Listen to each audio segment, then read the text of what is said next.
জনৈক আলোচক বলেছেন, বাবা মার দিকে নেক নজরে 100 বার তাকালে 100 কবুল হজের সওয়াব হয়। কথাটা কতটুকু সত্য জানতে চাই। বাবা মা তাদের শ্রদ্ধা করা, তাদেরকে ভালোবাসা, এটা ইবাদত এবং নেক আমল। বাবা মাকে ভালোবাসলে আপনি সওয়াব পাবেন। হাদিসে আসছে, রিজাল রব্বে ফি রিদাল ওয়ালিদাইন ওয়া সাখাতুর রব্বে ফি সাখাতিল ওয়ালিদাইন।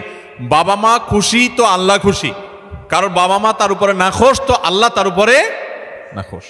এই জন্য বাবা মার প্রতি শ্রদ্ধা দেখাবেন। আল্লাহ বলেছেন যে ওয়াবিল ওয়ালিদাইনি ইহসানা, মা বাবার প্রতি সদাচরণ করবে। ভাইরা আমার, যারা বাবা মাকে না হারাইছেন তারা বুঝবেন না এটার মর্ম কি। যারা হারাই ফেলছেন তারা বুঝেন কি মর্ম। আমি প্রায় বোঝানোর চেষ্টা করি, বলার চেষ্টা করি, নিজের শরীরের চামড়া দিয়ে যদি বাবা মাকে জুতা বানায় দেন তবুও তাদের ঋণ শোধ করতে পারবেন না। বহু মানুষ ভালোবাসা দেখাবে আপনাকে, আপনি যেদিন বাবা হবেন সেদিন বুঝতে পারবেন যে বাবারা সন্তানদের জন্য কতটা ভালোবাসা তাদের বুকে ধারণ করে। হয়তো আপনার বাবা সাধারণ মানুষ, অশিক্ষিত মানুষ, প্রকাশ করতে পারে না বেচারা, কিন্তু আপনার এই অশিক্ষিত বাবা গোটা পৃথিবীর সমস্ত শিক্ষিত, ভক্ত, অনুরক্ত, আপনাকে ভালোবাসা দেওয়া মানুষগুলোর চাইতে আপনার অশিক্ষিত বাবা, তার ওজন, তার ভালোবাসার ওজন আপনার কাছে সবচাইতে বেশি। ভাইরা আমার, বাবা মায়ের ফজিলত নিয়ে বহু হাদিস আয়াত আছে, সেগুলো ঠিক আছে, কিন্তু তাই বলে প্রত্যেকবার তাকালে একটা করে হজের সওয়াব হবে এই কথা কোনো বিশুদ্ধ হাদিস দ্বারা প্রমাণিত নয়। এই কথা কোনো কেউ যদি বলে থাকে যে 100 বার তাকালে 100টা হজের সওয়াব পাওয়া যাবে, তাহলে এটা কোনো সহিহ বা বিশুদ্ধ হাদিস দ্বারা, কোনো আয়াত দ্বারা প্রমাণিত না। বাবা মার মর্যাদা বোঝানোর জন্য বহু আয়াত আছে, বহু হাদিস আছে, কিন্তু হাদিস এবং কোরআনের নামে, আল্লাহ রসুলের নামে আমরা এমন কোনো কথা বলবো না যেটা আসলে সেটা সেভাবে প্রমাণিত হয় নাই। বিধায় আমরা সহিহ এবং শুদ্ধটা বলবো, ভুলভাল কথা বলবো না। আমার বয়স 21 বছর, সকাল থেকে রাত পর্যন্ত সময়টা কিভাবে প্রোডাক্টিভ ভাবে কাটাবো, আমার টাইম ম্যানেজমেন্ট কেমন হবে? খুব দরকারি একটা প্রশ্ন করেছেন। প্রোডাক্টিভিটি আমাদের জীবনে বরকত, এটা অনেক গুরুত্বপূর্ণ একটা ব্যাপার। ইসলামের ইতিহাসে স্বর্ণযুগের অনেক সোনালী মানবরা আছেন, তাদের মাত্র 30, 35, 40 বছরের জীবনে হাজার হাজার পৃষ্ঠার বই রচনা করেছেন, গবেষণামূলক বই। আজকালকার মতো কপি পেস্ট মার্কা বই না যে গুগল থেকে নকল করে কপি পেস্ট করে বই লিখে ফেলছে, জি না। তখন গুগল আর নেট ছিল না, লাইব্রেরি থেকে পড়াশোনা করে নিজেরা গবেষণামূলক গ্রন্থ লিখেছেন। 10 ভলিউম, 20 ভলিউম, 30 ভলিউমের এক একটা বই, এক একটা আলমারি হয়ে যাবে। 30-40 বছর বয়সে এত বড় বড় বই লিখে ফেলেছেন। আর আমরা অনেকে আছি 30-40 বছর বয়সে ওই বইগুলো পড়েও শেষ করতে পারবো না।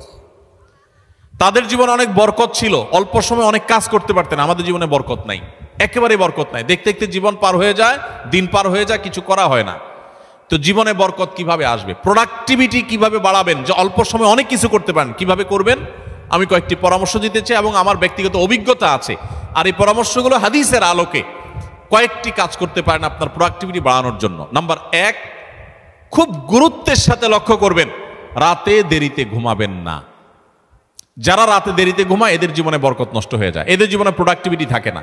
দেখুন, পৃথিবীতে যে সমস্ত দেশগুলো উন্নত হয়েছে, আপনি আমেরিকা বলেন, জাপান বলেন, কোরিয়া বলেন, আপনি ইউরোপ বলেন, পৃথিবীর যে সমস্ত অঞ্চলের যে সমস্ত দেশগুলো উন্নত হয়েছে, তাদের দেখবেন সবার একটা কমন লাইফস্টাইল হলো তারা রাতে তাড়াতাড়ি ঘুমায় পড়ে।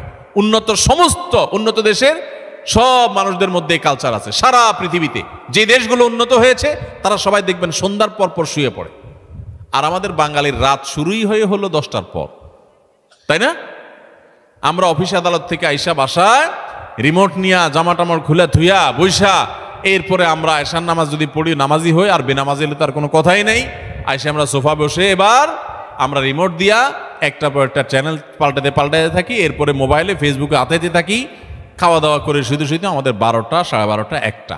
এই যে দেরিতে ঘুমাই, আমাদের জীবনের প্রোডাক্টিভিটি নষ্ট হয়ে যায়, বরকত নষ্ট হয়ে যায়। যে তরুণ তার প্রোডাক্টিভিটি বাড়াতে চায় সেজন্য রাতে তাড়াতাড়ি ঘুমায়। রাতে তাড়াতাড়ি ঘুমায়, যেগুলো রাতে করবেন ওইগুলো সকালে করবেন। অনেক যুবক আছে পড়াশোনা করে রাত 12টা পর্যন্ত। আরে ভাই, রাত 10টায় আপনি ঘুমিয়ে যান। এই যে 2 ঘন্টা পড়লেন, ভোর রাতে উঠে ফজরের সময় 2 ঘন্টা পড়েন, ওই 2 ঘন্টা এই 2 ঘন্টার চাইতে অনেক বেটার হবে। কারণ 6-7 ঘন্টা 8 ঘন্টা ঘুমের পরে যে ফ্রেশ মুড থাকবে, ওই সময় পড়লে সেই পড়াটা অনেক তাড়াতাড়ি আপনার আত্মস্থ হবে। আপনি সারা দিনের হ্যাসেলের পর রাত্রে পড়তে যান, আপনার মাথায় পড়াটা এত তাড়াতাড়ি রপ্ত হবে না। যত তাড়াতাড়ি রপ্ত হবে 6-7 ঘন্টা ঘুমানোর পর। আমি একটা কথা সবসময় বলি, এই যে হেফজুখানার ছাত্রদেরকে আমরা পুরস্কার দিলাম আজকে, সারা বাংলাদেশের সমস্ত হেফজুখানার ছাত্রগুলো এক একটা মিরাকল, এক একটা অলৌকিক। কারণ এই যে অলৌকিকত্ব, এক একটা অলৌকিক বিষয় এদের মধ্যে রয়েছে, সেটা হলো যে এরা সবাই ছোট ছোট বাচ্চা মানুষ 30 পারা কোরআন হেফজ করে ফেলে মাত্র 2 বছরে, 1 বছরে, 6 মাসে, বিভিন্ন সময়। কিভাবে সম্ভব? 30 পারা কোরআন, এত বড় কোরআন পুরাটার হেফজ করে ফেলে, মুখস্থ করে ফেলে, কিভাবে সম্ভব? যে কয়েকটা সিক্রেট আছে, এই সিক্রেটসগুলোর মধ্যে একটা সিক্রেট হলো, একটা রহস্য হলো যে হেফজুখানায় 100% ছেলেরা রাতে তাড়াতাড়ি ঘুমায়। তারা রাত 10টার ভিতরে 100 ভাগ হেফজখানার ছাত্র সারা বাংলাদেশে ঘুমায় পড়ে। কোথাও পাবেন না 10টা বড় ছেলেরা পড়ালেখা করে, সব 10টার মধ্যে ঘুমায় যায়। পুরা কোরআন হেফজ করে ফেলে অল্প সময়ের মধ্যে, আবার রাত জেগা পড়ে না। কিভাবে সম্ভব? কারণ তারা ওই যে আবার ভোরে উঠে যায়, ভোরে উঠে পড়ে। ওই ভোরের সময়টা রাতের 4 ঘন্টা, আর তখন 1 ঘন্টার সমান। এজন্য প্রোডাক্টিভিটি বাড়াতে চাইলে রাতে তাড়াতাড়ি ঘুমাইতে হবে। যেটা রাত জেগে করবেন, যে কাজটা, সেটা ভোরে করবেন। 1। 2 নম্বর হলো সকালে ঘুমাবেন না। সকালে ঘুমানো যাবে না। সকালের ঘুম মানুষের জীবনের বরকত নষ্ট করে দেয়। আমাদের নবী সাল্লাল্লাহু আলাইহি ওয়াসাল্লাম দোয়া করেছেন, আল্লাহুম্মা বারিক লি উম্মতি ফি বুকুরিহা, আল্লাহ আমার উম্মতের জন্য সকালের সময়টাতে বরকত দান করবেন, আর ওই টাইমে আপনি ঘুমায় থাকেন।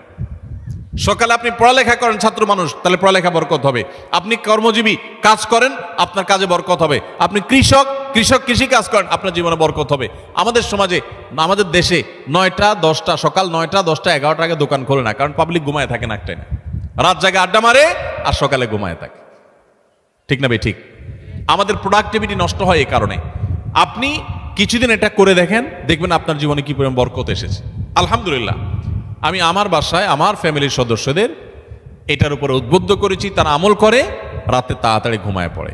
10টার ভিতরে সবার ঘুম শেষ, আর সকালে কোনো ঘুম নেই। ভোর থেকে উঠে যার যার কাজে সে লেগে যায়।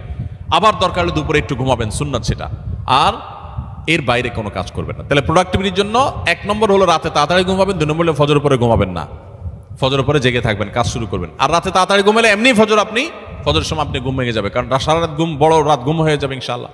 3 নম্বর এবং সর্বশেষ প্রোডাক্টিভিটির জন্য যেটা বলতে চাই, তা হলো এই মোবাইল এবং বিভিন্ন রকমের ডিভাইসের নেশা বন্ধ করতে হবে। তা না হলে প্রোডাক্টিভিটি কখনো বাড়বে না। মনে রাখবেন, মোবাইলের নেশায় বুধ হয়ে থাকে আর জীবনে বড় কিছু করতে পারছে এমন একটা মানুষ পৃথিবীতে আপনি খুঁজে দেখাতে পারবেন না, একটা মানুষও না। মোবাইলের নেশায় সারাদিন ভূতের মতো মোবাইল টিপে আর আঙুল দিয়ে স্ক্রল করে একটু পরপর, এই মানুষগুলো জীবনে বড় কিছু করতে পারে না যদি এই অভ্যাস না ছাড়ে। এই অভ্যাস যেদিন ছাড়ে সেদিন তৌফিক হতে পারে। একসাথে মোবাইলের নেশাও আছে, আবার বড় কিছু করতে পেরেছে, এটা হয় না। অনেককে আমরা ওয়াজ শোনার নাম দিয়ে শয়তান আমাদেরকে মোবাইলের ভিতরে লাগাই দিস। আরে প্রোডাক্টিভিটির জন্য এই কাজগুলো করবেন। আল্লাহ আমাদেরকে তৌফিক দান করুন। ফ্যানটা বন্ধ করে দেন, এবার ব্যাট সরাই দেন। আমি বিবাহিতা নারী, আমি যখন ভাইয়ের বাসায় বেড়াতে যাই, তখন ভাইকে না জানিয়ে ভাইয়ের সংসার থেকে ভিক্ষা দান করলে, আমি সেখান থেকে কিছু আনলে গুনাহ হবে কিনা? ভাইয়ের বাসায় যদি আপনি বেড়াতে যান, তাহলে সেক্ষেত্রে আপনার ভাইয়ের বাসা থেকে ভিক্ষা দিতে হলে ভাইকে জিজ্ঞেস করতে হবে। সেখান থেকে আপনি কিছু নিয়ে আসতে চাচ্ছেন, তাদেরকে বলতে হবে। কারণ ইসলাম প্রত্যেকটা মানুষের অ্যাকাউন্ট, প্রত্যেকটা মানুষের হিসাবকে আলাদা আলাদা করে দেখে। ভাইয়েরটা ভাইয়ের, আপনারটা আপনার। আপনি যদি সেখান থেকে তাকে কিছু না বলে নিয়ে আসেন, তাহলে এটা গুনাহ হবে, হোক আপনার ভাই। এমনকি স্বামী স্ত্রীও যদি হয়, তো একজন আরেকজনেরটা ব্যবহার করতে বা একজন আরেকজনের কাছ থেকে টাকা নিয়ে যেতে বলে নিতে হবে। তখন বলতে না পারেন, পরে বলে দিবেন, কিন্তু আপনি বললেন না, চুপচাপে শুধু নিতে থাকলেন, এটা জায়েজ হবে না, গুনাহ হবে। আমার বোনের বয়স 10 বছর। আমার বোনের স্বপ্ন একজন বড় আলেম হওয়ার, কিন্তু আমাদের আশেপাশে ভালো কোনো মাদ্রাসা নেই। ভাই হিসাবে আমি কি করতে পারি? মাশাআল্লাহ, কোনো মেয়ে তিনি আলেম হতে চাচ্ছেন, হাফেজা হতে চাচ্ছেন, এটা তো অনেক বড় সৌভাগ্যের বিষয়। আপনার আশেপাশে না থাকলে কোথায় ভালো, নিরাপদ এবং ভালো মানের মাদ্রাসা আছে, যেখানে কোনো ঝামেলা নেই, যেখানে তার নিরাপত্তা আছে, সেরকম কোনো জায়গা আপনি দূরে তাকে ভর্তি করাতে পারেন, যদি সেরকম সুযোগ থাকে। যদি না থাকে, তাহলে আপনি তাকে ইসলাম বাসায় বসে শেখার জন্য যে ব্যবস্থাগুলো আছে সেগুলো আপনি করে দেন।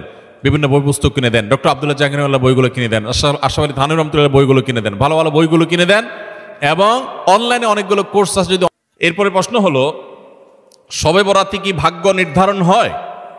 ভাগ্য নির্ধারণ এর দিন, ভাগ্য নির্ধারণের রাতে যেন আমার ভাগ্যে ভালো কিছু লেখা হয়, তার জন্য কি আমল আছে? ভাইরা আমার, শবে বরাতে ভাগ্য নির্ধারণ হওয়ার কথা অনেক উলামায়ে কেরাম বলেছেন। তবে লাইলাতুল কদর বা শবে কদরে ভাগ্য নির্ধারণ হওয়ার বিষয়টা অধিকতর বিশুদ্ধ এবং দলিল সমৃদ্ধ, এবং বেশিরভাগ ইমামদের মত সেটা, অর্থাৎ শবে বরাতে নয়, বরং ভাগ্য নির্ধারণ হয় কখন? শবে কদরে। অনেক ওলামা ইকরাম সমন্বয়ের চেষ্টা করেছেন, কিন্তু বেশিরভাগ দলিল প্রমাণগুলোর দিকে তাকালে এবং বেশিরভাগ ইমামদের মত হলো, বড় বড় মুফাসসিরদের, ইমাম কুরতুবী রাহমাতুল্লাহ, বড় বড় তাফসীরবিদদের মত হলো যে মানুষের সারা বছরের ভাগ্য আল্লাহ নির্ধারণ করেন শবে কদরে। যাই হোক, যখনই আল্লাহ রাব্বুল আলামিন ভাগ্য নির্ধারণ করেন, বিশেষ শবে কদর ঠিক করেন, তার দলিল কি? কোরআনে কারিমে একটা সূরা আছে, নাম হলো সূরা দুখান, আয়াত নম্বর 3 এবং 4। এটার বাংলা অর্থ দেখে নেবেন। আল্লাহ বলেছেন, ইন্না আনজালনাহু ফি লাইলাতিন মুবারাকাতিন ইন্না কুন্না মুনজিলিন, একটি বরকতময় রাতে আমি কোরআন নাজিল করি, ফিহা ইউফরাকু কুল্লু আমরিন হাকিম, সেই বরকতময় রাতে, যে রাতে কোরআন নাজিল হয়েছে, ওই রাতে সব গুরুত্বপূর্ণ বিষয়গুলো ধার্য হয়। বরকতময় রাতে যে কোরআন নাজিল হয়েছে, সেই রাত কোনটা? শবে বরাত না শবে কদর? কারণ কোরআনে সূরা কদরে আল্লাহ বলছেন, ইন্না আনজালনাহু ফি লাইলাতিল কদর, তাই লাইলাতুল কদরে কোরআন নাজিল হয়, আর সেই রাতে আল্লাহ গুরুত্বপূর্ণ বিষয়গুলো ধার্য করে। এখান থেকে বোঝা যায় শবে কদর ভাগ্য নির্ধারণ হয়। যাই হোক, যখনই হয়, আমরা ভাগ্যে যেন ভালো কিছু পাই, আমাদের ভাগ্য যেন সুপ্রসন্ন হয়, নসিবে যেন ভালো কিছু লেখা হয়, বাজেটে যেন ভালো কিছু থাকে, আমরা চাই না? কি করলে আমাদের নসিবে ভালো কিছু হবে? আমরা আজকে কয়েকটি আমলের কথা বলবো। নাম্বার 1, প্রথম আমল হলো ঈমান এবং তাকওয়ার চর্চা করতে হবে সারা বছর জুড়ে। এক রাত্রে যায় মসজিদে কান্নাকাটি করে আল্লাহকে এটি দোয়া দরুদ করে একটু ভাগ্য ঠিক করে সারা বছর আপনি টোটো করে ঘুরে বেড়াবেন, এটা বোকার স্বর্গে বাস করার সমান। এটা কখনো সঠিক বিষয় না, বরং আপনি ইবাদত বন্দেগী নেকামল সারা বছর জুড়ে করার চেষ্টা করবেন। আল্লাহ বলেছেন, ওয়ালাউ আন্না আহলাল কুরআ আমানু ওয়াত্তাকাউ লাফাতাহনা আলাইহিম বারাকাতিম মিনাস সামা, যদি কোন জনপদের লোকেরা ঈমান আনে আর তাকওয়া অবলম্বন করে, আল্লাহ বলেছেন তাদের জন্য আসমান থেকে আমি বরকতের সমস্ত দুয়ার খুলে দিব। এই জন্য আপনি আল্লাহর প্রতি ঈমান আনবেন এবং হারাম থেকে বেঁচে চলবেন, আল্লাহর নির্দেশগুলো মেনে চলবেন, আল্লাহ আপনার জীবনে বরকত দিবেন এবং আল্লাহ তাআলা আপনার ভাগ্যে ভালো কিছু দিবেন। সবচেয়ে বড় ভালো কিছু পাওয়া হলো মানসিক প্রশান্তি, সেটা আল্লাহ তাআলা দিবেন, জান্নাত তো আছেই। 2 নম্বর আমল হলো ইস্তেগফার করবেন, গুনাহ মাফ চাইবেন, আস্তাগফিরুল্লাহ ওয়া আতুবু ইলাইহি। যারা বেশি বেশি পড়ে, আল্লাহ তাদের রিজিকে বরকত দান করে, ইনকামে বরকত দান করে। আল্লাহ বলেছেন, ওয়া ইউমদিদুকুম বিআমওয়ালিন ওয়া বানিন, যারা ইস্তেগফার করে তাদেরকে আল্লাহ সম্পদ এবং সন্তান দিয়ে সমৃদ্ধ করেন, তাদের ভাগ্য ভালো কিছু হয়। এজন্য বেশি বেশি আস্তাগফিরুল্লাহ পড়বেন, আস্তাগফিরুল্লাহ আস্তাগফিরুল্লাহ, যত রকমের ইস্তেগফার আছে পড়বেন। 3 নম্বর হলো রেজা বিল কাজা, আল্লাহ যা দিয়েছেন এর উপর সন্তুষ্ট থাকবেন, আলহামদুলিল্লাহ বলবেন, যা পাইছি আলহামদুলিল্লাহ। আলহামদুলিল্লাহ বললে কি হবে? আল্লাহ বলেছেন, লা ইন শাকারতুম লাযিদান্নাকুম, যদি তোমরা নেয়ামত যা পাইছো শুকর আদায় করে আরো বাড়ায় দিব। তাহলে আপনার ভাগ্যে যদি আরো বেশি কিছু থাকুক আপনি চান, তাহলে সেক্ষেত্রে আপনার শুকরিয়া আদায় করা শিখতে হবে। 3 নম্বর। 4 নম্বর হলো সাদাকা, দান সাদাকা, এটা বিপদ আপদ থেকে মানুষকে রক্ষা করে, মানুষের জীবনে বরকত এনে দেয়, এজন্য সাধ্য অনুযায়ী দান সাদাকা করা। 5 নম্বর হলো আল্লাহর কাছে দোয়া করা। কোন ভাগ্য আল্লাহ পরিবর্তন করে দেন দোয়ার মাধ্যমে, লা ইয়ারুদ্দুত তাকদির ইল্লা দোয়া, দোয়া এটা তাকদিরকে পর্যন্ত পরিবর্তন করে দেয়। কিছু কিছু তাকদির আছে পরিবর্তনশীল, এগুলো দোয়ার মাধ্যমে পরিবর্তনের জন্য দোয়া করতে থাকে, আল্লাহ আমার নসিবে যেন ভালো কিছু থাকে, মন্দ কিছু থাকলেও তুমি সেটা দূর করে দাও, দোয়া করতে থাকা, তাহলে ভাগ্যে ভালো কিছু পাবেন। এবং 6 নম্বর হলো আত্মীয়তার বন্ধন রক্ষা করা। বুখারীর হাদিস, নবী সাল্লাল্লাহু আলাইহি ওয়াসাল্লাম বলেছেন, মান সাররাহু আন ইউবসাতা লাহু ফি রিজকিহি আও ইউনসা লাহু ফি আথারিহি ফালিয়াসিল রাহিমা, যে ব্যক্তি চায় তার হায়াতে আল্লাহ বরকত দেখ, তার রুজিতে বরকত দেখ, সেজন্য আত্মীয়তার সম্পর্ক রক্ষা করে। চেষ্টা করব না ইনশাআল্লাহ। এই 6টা কাজ আবার আমি বলছি এক নজরে। 1, আল্লাহর প্রতি ঈমান আনা এবং তাকওয়া অবলম্বন করা, সারা বছর গুনাহ থেকে বেঁচে থাকা, 5 ওয়াক্ত নামাজ ইত্যাদি পড়া। 2, বেশি বেশি ইস্তেগফার পড়া। 3, আল্লাহ যা দিয়েছেন এটার পর আলহামদুলিল্লাহ বলা, তার নিয়ামত বাড়বে। 4, সাদাকা করা, সাধ্য অনুযায়ী দান করা। 5, আল্লাহর কাছে দোয়া করা, তাহলে আল্লাহ ভাগ্যে ভালো কিছু দিবেন। আর 6, আত্মীয়তার বন্ধন রক্ষা করা। এর পাশাপাশি চেষ্টা করবেন নামাজ শেষ, ফাইদা কুদিয়াতিস সালাহ ফান্তাশিরু ফিল আরদি ওয়াবতাগু মিন ফাদলিল্লাহ, আপনি ছড়ায় পড়বেন রুটি রুজি তালাশ করার জন্য, আল্লাহ তাআলা বরকত দিবেন। চেষ্টাও করবেন, দোয়াও করবেন, ইনশাআল্লাহ আল্লাহ তাআলা ভাগ্যে ভালো কিছু দিবেন, ভাগ্য সুপ্রসন্ন হবে, নসিব ভালো কিছু আসবে। চেষ্টা করবেন ইনশাআল্লাহ। আর 3-4টা প্রশ্ন আছে, দেব না বাদ দেব? দিয়ে দিব। আমাদের দেশে আলেমদের মধ্যে একে অন্যে কাদা ছোড়াছড়ি বেড়েই চলেছে, এতে আমাদের সাধারণ মানুষের উপর খারাপ প্রভাব পড়ছে। এমন অবস্থায় সকল ঘরানার আলেমদের মধ্যে কিভাবে ঐক্য প্রতিষ্ঠা করা সম্ভব? এরপর আপনি কতটা আন্তরিক? ভাই, আমার আন্তরিকতার কোনো অভাব নাই, কিন্তু বিড়ালের গলায় ঘন্টা বাজানো এটা তো আসলে যার তার কাজ না। ডক্টর আব্দুল্লাহ জাহাঙ্গীর রহমতুল্লাহ আলাইহি একটা কথা বলতেন, ইসলাম বিশ্ববিদ্যালয় কুষ্টিয়ার প্রফেসর ছিলেন, অনেক বড় আলেম ছিলেন, আপনারা অনেকে চিনেন। স্যার একটা কথা বলতেন যে মুসলমানদের মধ্যে যে অনৈক্যের আগুন লাগছে, এই হুজুর ওই হুজুরের বিরুদ্ধে, ওই হুজুর ওই হুজুরের বিরুদ্ধে বলে, এগুলো আমি থামাতে পারবো না, এত ক্ষমতা আমার নাই যে আমি থামাই দেব। তবে আমি একটা কাজ করতে পারি, সেটা হলো নতুন করে যেন কোনো আগুন না লাগে, আমি এই জন্য কোনো কারোর বিরুদ্ধে খোঁচাখুচি করি না। আমি আব্দুল্লাহ জাহাঙ্গীর রহমতুল্লাহ সেই বিষয়টাকে মাথায় রেখে কোরআন হাদিসের নির্দেশ দিকে তাকিয়ে আমি পারতপক্ষে আলহামদুলিল্লাহ আমি কোনো আলেমকে খোঁচাখুচি করি না। আপনারা শুনছেন কোনোদিন খোঁচাখুচি করতে? আমাকে অনেক সময় অনেকে অনেক বাজে কথা বলেন, কটু কথা বলেন, হজম করে চলে যায় যে আমার ভাই হয়তো ভুল করেছেন। আমি আবার তাকে পাল্টা বলতে গেলে অসুন্দর হবে, মানুষ ইসলাম সম্পর্কে ভুল ধারণা নেবে। আমি সবর করার চেষ্টা করি। আল্লাহ আমাদের সব ভাইকে সেরকম হওয়ার তৌফিক দান করুন। আলেমদের মধ্যে যারা মতবিরোধ করে, আরেকজনের পিছে লাগালাই করে, পাবলিকের সামনে একজন আরেকজনের বদনামিতে লিপ্ত, তারা জানে না যে তাদের পায়ের তলায় মাটি নাই। এই দেশে ইসলাম বিদ্বেষীরা ষড়যন্ত্র করে কত ভয়ঙ্কর গর্ত খুঁড়ে রেখেছে, এটা যদি তারা জানতো তাহলে এই কাদা ছড়াছড়ি বাদ দিয়া সেগুলোর বিরুদ্ধে তারা লাগতো।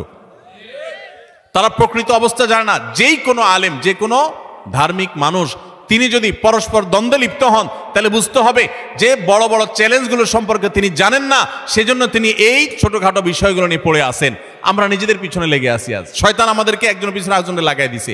আপনারা সাধারণ মানুষ হবে, আপনাদেরকে আমি একটা অনুরোধ করতে চাই, সেটা হলো হুজুররা যদি নিজেরা লাগালাগি করে, আল্লাহর হস্তে আপনারা ওই লাগালাগি করেন না, হুজুরদেরকে আপনারা অন্তত বয়কট করবেন। যে আমরা এই সমস্ত খোঁচাখুচি করা মানুষগুলোর সাথে নাই। এবং অনেক সাধারণ মানুষ আছে এক হুজুরের ভক্ত হইয়া আরেক হুজুরের 14 গোষ্ঠী উদ্ধার করে, আছে না নেই? ফেসবুকে জেহাদ করে দেখবেন, জেহাদ এটা হলো শয়তানের জেহাদ। যে এক হুজুরের পক্ষ হইয়া আরেক হুজুরের বিরুদ্ধে লেখা গালিগালাজ করতেছে। আপনার কে শিখাইছে? আপনার কোন হুজুর যদি আপনাকে শিখায় আরেক হুজুরের বিরুদ্ধে গালিগালাজ করো, ষড়যন্ত্র করো, তো মনে রাখবেন ওই হুজুর থেকে ইসলাম শিক্ষাই আপনার জায়েজ নাই। আপনি দিন শিখবেন সেই মানুষের কাছ থেকে যে মানুষটা অন্য মানুষকে ভালোবাসতে শিখায়। কারো ভুল হতে পারে, সুন্দরভাবে পারলে বুঝান, নাহলে চুপ থাকেন। নবী সাল্লাল্লাহু আলাইহি ওয়াসাল্লাম পরিষ্কারভাবে বলেছেন যে যে ব্যক্তি আল্লাহ এবং আখিরাতের প্রতি ঈমান আনে ফালিয়াকুল খায়রান আও লিয়াসমুত, সে হয় ভালো কিছু বলবে আর নাহলে চুপ থাকবে, মুখ দিয়ে খারাপ কিছু বলবেন না। আমার অবাক লাগে অনেক হিন্দুদের আইডিতে অনেক আমাদের ছেলেফেলেরা, মুসলমানের ছেলেফেলেরা দেখা যায় কমেন্ট করে সেখানে তাকে গালিগালাজ করে, মালাউন, এটা সেটা নানান খারাপ কথা বলে। আমাদের সাহাবীদেরকে আপনি দেখাতে পারবেন যে তারা কোনো অমুসলিমকে গালিগালাজ করতেন? অন্য ধর্মের মানুষের প্রতি সুন্দর আচরণ করবে, সে ইসলামের সৌন্দর্য বুঝতে পারবে। আল্লাহ তাআলা আমাদেরকে হেদায়েত দান করুন। তাহলে পারস্পরিক কাদা ছোড়াছুড়িতে আমরা নাই, কি বলেন? আমরা নাই, আমরা কখনো করব না। এতে যা হয় হোক, দলাদলিতে আমরা নাই। আব্দুল্লাহ জাহাঙ্গীর রহমতুল্লাহ একটা সুন্দর কথা বলতেন, স্যার বলতেন, শুনেন, আমরা হুজুররা গন্ডগোল করব, এগুলো আমাদের স্বার্থের ব্যাপার। আপনি অযথা আমাদের পিছনে আইসা আমাদের স্বার্থ উদ্ধারের আপনি উসিলা হলেন, মাধ্যম হলেন, আপনার কি লাভ হলো? আপনার আমলটা কেন বরবাদ করলেন আপনি আমার জন্য আরেকজনকে গালিগালাজ করে? এই জন্য কোনো হুজুরের ভক্তি করতে গিয়া আরেক হুজুরের শত্রু হতে যাবেন, আরেক হুজুরের গালিগালাজ করতে যাবেন, এবং মুসলমানদের পরস্পর একদল আরেক দলের গোষ্ঠী উদ্ধার করলেন, উনি একপন্থী উনি আরেকপন্থী। ভাই, আপনারটা আপনি প্রচার করেন, আরেকজনকে গালিগালাজ করবেন না, মনে রাখবেন তো ইনশাআল্লাহ। তাহলে ওলামাদের ঐক্য যাতে নষ্ট না হয় সেই জন্য আমরাও শান্তিপূর্ণভাবে থাকার চেষ্টা করব এবং এই জাতীয় কাজ পরিহার করব। আল্লাহ আমাদের তৌফিক দান করুন। আপনার লেখা নতুন বই তারাবির সালাতে কোরআনের বার্তা, এটা ওযু ছাড়া পড়া যাবে কিনা এবং মহিলারা মাসিক অবস্থায় পড়তে পারবে কিনা? মাশাআল্লাহ, এই বইটার কথাই প্রশ্ন আসছে। আমাদের একটা নতুন বই বেরিয়েছে। এই যে রমাদান আসছে, আপনারা জানেন রমজান মাসে আমরা যে তারাবি পড়ি, তারাবিতে আমরা এত সুন্দর তেলাওয়াত শুনি, কিন্তু আল্লাহ তেলাওয়াতে কি বলেন, কি বার্তা দেন প্রতিদিনের তারাবিতে আমরা জানি না। যদি তেলাওয়াত শোনার পাশাপাশি তেলাওয়াত শুনলেই আমরা সওয়াব পেয়ে যাব, তারপর যদি অর্থটা, আল্লাহর মর্মগুলো যদি আমরা বুঝতাম, বার্তাগুলো বুঝতাম, তাহলে আরো ভালো হতো। তো আমরা এই বইতে চেষ্টা করেছি প্রতিদিন যে পরিমাণ তেলাওয়াত হবে তারাবিতে, সারা দেশে প্রায় সব মসজিদে তারাবি একই নিয়মে হয় আমাদের দেশে, তো যে অংশ তেলাওয়াত হবে ওই অংশে আল্লাহ তাআলা কি কি আদেশ দিয়েছেন, কি কি নিষেধ আছে, কি কি দৃষ্টান্ত আছে, কি কি ইতিহাস আল্লাহ আলোচনা করেছেন, কি কি দোয়া আছে, কি কি শিক্ষা আছে, সেগুলোকে আমরা 4-5 পৃষ্ঠার মধ্যে সামারি করে দিয়েছি। আপনি প্রতিদিন তারাবিতে যাওয়ার আগে এটা একটু পড়ে নিতে পারেন, আবার তারাবিতে আইসা যদি পারেন একটু পড়ে নিতে পারেন। ইনশাআল্লাহ মাস শেষে পুরো কোরআন সম্পর্কে একটা সাধারণ ধারণা, কমন একটু ধারণা আপনার হয়ে যাবে ইনশাআল্লাহ তাআলা। এই বইটা সেজন্য আমরা তৈরি করেছি, অনেক মেহনত করা হয়েছে এটার পিছনে আলহামদুলিল্লাহ, প্রতিটা পৃষ্ঠা মেহনত করেছি আলহামদুলিল্লাহ, যাতে বইটা উপকারে আসে। আল্লাহ এটাকে যেন কবুল করেন, মানুষ যেন উপকারী করেন, বলেন আমিন। এখন প্রশ্ন হলো ওযু ছাড়া এই বই পড়া যাবে কিনা? উত্তর হলো হ্যাঁ, পড়া যাবে।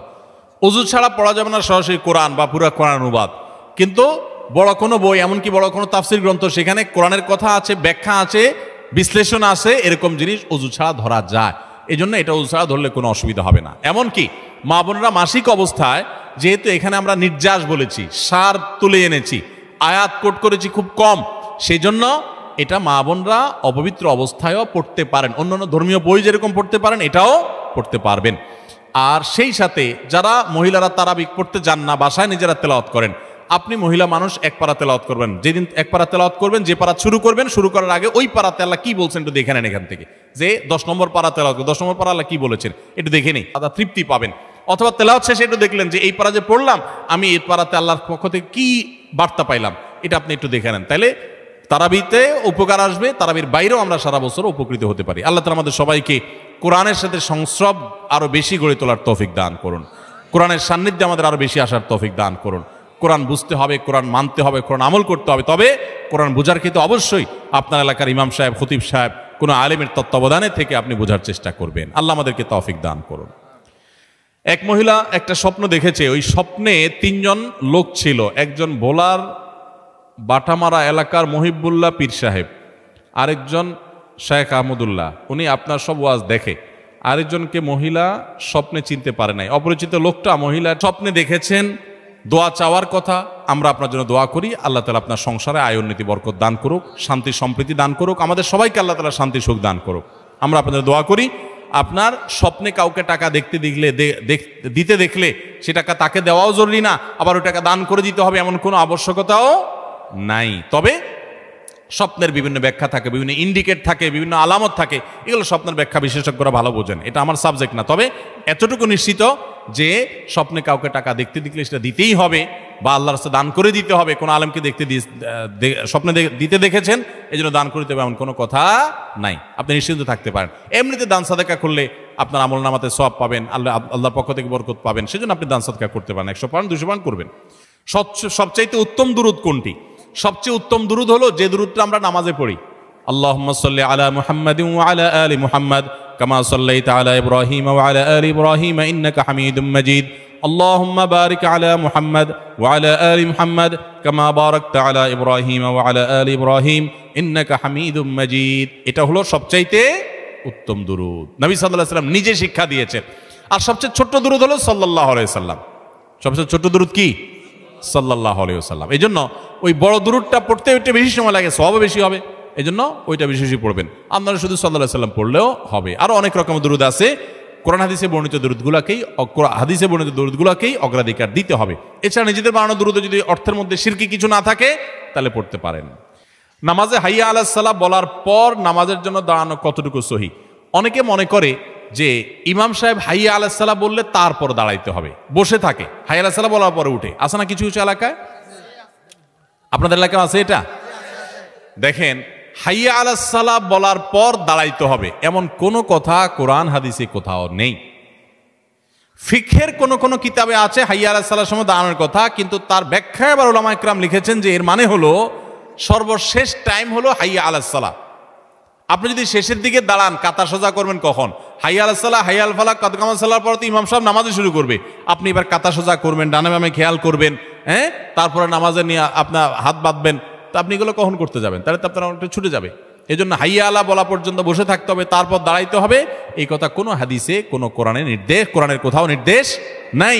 তবে ফিকহের যে কিতাবগুলোতে আছে সেগুলোর উদ্দেশ্য উলামায়ে কেরাম ব্যাখ্যা করে দিয়েছেন। এটা খোলেন দেখবেন যে এর উদ্দেশ্য হলো সর্বশেষ সময় হাইয়া আলা সালাহ, মানে এরপর আর বেশি থাকা উচিত না, বরং আরো আগে দাঁড়াইতে পারলে আরো উত্তম। বিধায় হাইয়া আলা সালাহর জন্য বসে থাকবেন না। আমাদের গ্রামে শিরক বিদআত হয়, মানুষ ভুল পথে চলে যাচ্ছে। কিভাবে শিরক বিদআত থেকে বাঁচা যায়? শিরক এবং বিদআত থেকে বাঁচার জন্য তাওহীদ এবং সুন্নাহ প্রতিষ্ঠিত করবেন, কোরআনের জ্ঞান, হাদিসের জ্ঞান চর্চা করবেন। মসজিদে একটা কোরআনের তাফসির রেখে দিবেন, একটা হাদিসের গ্রন্থ রেখে দিবেন, ইমাম সাহেবদেরকে দিয়ে হাদিস পড়াবেন। শিরকের বিরুদ্ধে মানুষ জানতে পারবে কোরআন থেকে এবং হাদিস থেকে। শিরকের উল্টা হলো তাওহীদ, আর বিদআতের উল্টা হলো সুন্নাত। সুন্নাত এবং তাওহীদের যত চর্চা করবেন, আলোচনা করবেন, শিরক এবং বিদআত তত তাড়াতাড়ি দূর হয়ে যাবে ইনশাআল্লাহ। আল্লাহ তাআলা আপনাদের এলাকাকে, গোটা দেশকে, আমাদের সবাইকে সকল প্রকার শিরক এবং বিদআত থেকে বেঁচে থাকার তৌফিক দান করুন। শিরক এমন একটা অপরাধ, শিরক করে মারা গেলে কিন্তু আল্লাহ তাআলা মাফ করবেন না যদি তওবা ছাড়া মারা যায়। আপনি কোনো কবরে মাজারে গিয়ে সিজদা করেছেন, তার কাছে সন্তান চেয়েছেন, তার হাতে ক্ষমতা আছে মনে করছেন, আপনি শিরকে লিপ্ত হয়েছেন, ঈমান চলে যাবে। আল্লাহ আমাদেরকে বেঁচে থাকার তৌফিক দান করুন।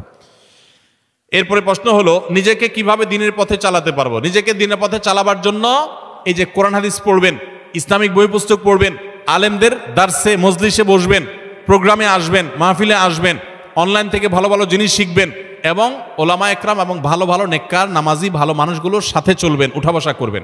ইনশাআল্লাহ দিনের উপরে চলা সহজ হবে। মাজারে কি টাকা দান করলে সওয়াব হবে?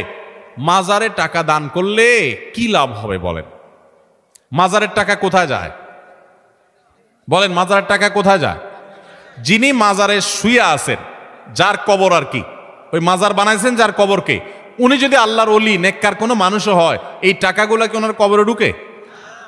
তা আল্লাহর ওলিকে তো দিতে পারতেছেন না, বরং ওই লোকটা যদি আল্লাহর ওলি আল্লাহর নেককার কোনো বান্দা হয়ে থাকে, এই টাকা এখানে না দিয়া ওনার পরিবারের কোনো সদস্য বাঁচা থাকলে তাদেরকে কিছু কিনে দিলে সেটা বরং সওয়াব হবে।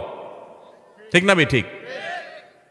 মনে রাখবেন, আমরা বাংলাদেশে মানুষ, হিন্দু ভাইদের সাথে আমাদের উঠা বসা অনেক বেশি। আমরা তাদের মধ্যে যে সমস্ত কালচার দেখে, এগুলো দেখে দেখে আমাদের মধ্যে চলে আসছে।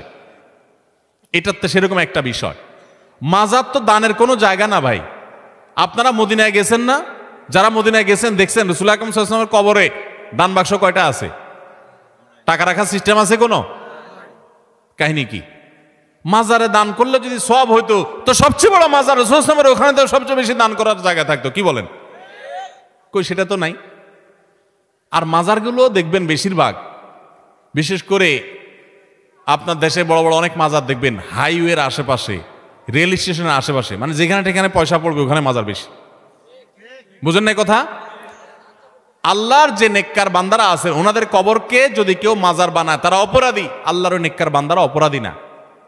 অনেক নবী রাসূলের কবরকেও মানুষ এরকম মাজার বানায় শিরকে লিপ্ত, তারা অপরাধী, ওই নবী রাসূলের কোনো দোষ নাই। খবরদার, আমি ওই কবরের সাহিত্য নেককার কোনো মানুষ থাকলে তার সমালোচনা করতে পারবো না। আল্লাহ তাদের প্রতি রহম করুক। ভাইরা আমার, টাকা দিবেন গরিব দুঃখীরে, টাকা দিবেন মসজিদে, মাদ্রাসায়, ভালো কাজে। আপনি মাজারে টাকা দিচ্ছেন কেন? অনেক মাজারে টাকা দিলে ওই টাকা দিয়া গাঞ্জটিরা গাঞ্জা কিনা খায়। গরিব মানুষ খানা পাচ্ছে না, আপনার গাঞ্জাখোরদের টাকা জোগাড় করতেছেন। সওয়াব তো দূরের কথা, উল্টা গুরুজ পাবেন। আল্লাহ আমাদেরকে হেদায়েত যেন আমরা পাই সেই তৌফিক দান করুন। অজাগায় কুজাগায় টাকা দিয়ে ঈমান নষ্ট করবেন না, এটা কোনো দেওয়ার জায়গা না। অনেকে আছে মাজারে দেখবেন মোমবাতি জ্বালা রাখে। আরে ভাই, যার বাসায় কারেন্ট নাই, টাকার অভাবে মোমবাতি কিনতে পারে না, আপনি মোমবাতি কিনে দিবেন তার ঘরে, তার ঘরে মোমবাতি কিনে দিলে আপনি সওয়াব পাবেন। এখানে ফকফকা লাইটের তলে আরেকটা মোমবাতি জ্বালা দিয়েছেন, কিয়ামতের দিন ফেরেশতারা পিটাদি জিজ্ঞেস করবে, লাইটের নিচে আবার মোমবাতি লাগাইছস, তোর কি মাথা ডিস্টার্ব ছিল? এখানে কেন মোমবাতি লাগাইছস? ওই কবরে যদি আল্লাহর কোনো নেককার বান্দা শুয়ে থাকে, এই মোমবাতির আলো কি ওনার কবরে যাবে? ওনার উপকারে আসলো তো একটা কথা ছিল। মোমবাতি বাক্সা ভর্তি ভর্তি দেন, যাদেরকে দেন মাজারে যেগুলো থাকে, ওরা আবার ওই নিয়ে ওইভাবে আবার ওই দোকানে বেঁচে ফেলায়। আবার আপনি আয়না দেয়, আরেকজনে কিনে আয়না দেয়, আবার থুয়ে আসে, এক দুইটা জ্বালায়, আর বাকি কত জ্বালাইতে পারে? তো ভণ্ডদের ভণ্ডামি, প্রতারকদের ব্যবসা আর গাঞ্জটিদের গাঞ্জা খাওয়ার ব্যবস্থা করে দিলে কিয়ামতের ময়দানে আল্লাহর কাঠগড়ায় কড়ায় গন্ডা হিসাব দিতে হবে। টাকা এত বেশি হয়ে গেছে, বহু মানুষ না খায়, বহু মানুষ কষ্ট করে, তাদেরকে দেন। আর আল্লাহর নেককার বান্দা, জীবিত বহুত আল্লাহর নেককার বান্দা আছে, তাদেরকে দেন। আমাদের স্বভাব হলো জীবিত থাকতে আমরা কদর করি না, মরার পরে কবরের উপরে যায় লাইট লাগাই। জীবিত থাকতে যায় দেখেন গা, কেউ ওনার বাড়িতে একটা মোমবাতি, একটা হেরা চেরাগও জ্বালাই দেয় নাই, মরার পরে এখন কবরের উপরে মোমবাতি জ্বালাইতেছে। কি লাভ? আল্লাহ তাআলা আমাদেরকে অনর্থক কাজ পরিহার করার তৌফিক দান করুন। শিরিক থেকে আল্লাহ তাআলা আমাদের এই দেশকে, এই মাটিকে আল্লাহ তাআলা মুক্ত করে দেন। আপনারা সবাই যদি তাওহীদের কথা বলেন, দেখুন আল্লাহ আমাকে মাফ করুক, আমি কাউকে হার্ট করার জন্য বলছি না। যদি আমার কথায় তারা কেউ হার্ট হয়ে থাকেন তো আল্লাহ আমাকে মাফ করুন, আমার সেটা উদ্দেশ্য না। আমাদের যে সমস্ত ভাইয়েরা শিরকে লিপ্ত, আমরা ওনাদের প্রতি মায়া করি, আমাদের খারাপ লাগে, আমাদের ভাইয়েরা ভুল করছেন, আমরা তাদেরকে শত্রু মনে করি না, তারা আমাদের প্রতিপক্ষ না, তারা আমাদের ভাই, ভুল করছেন।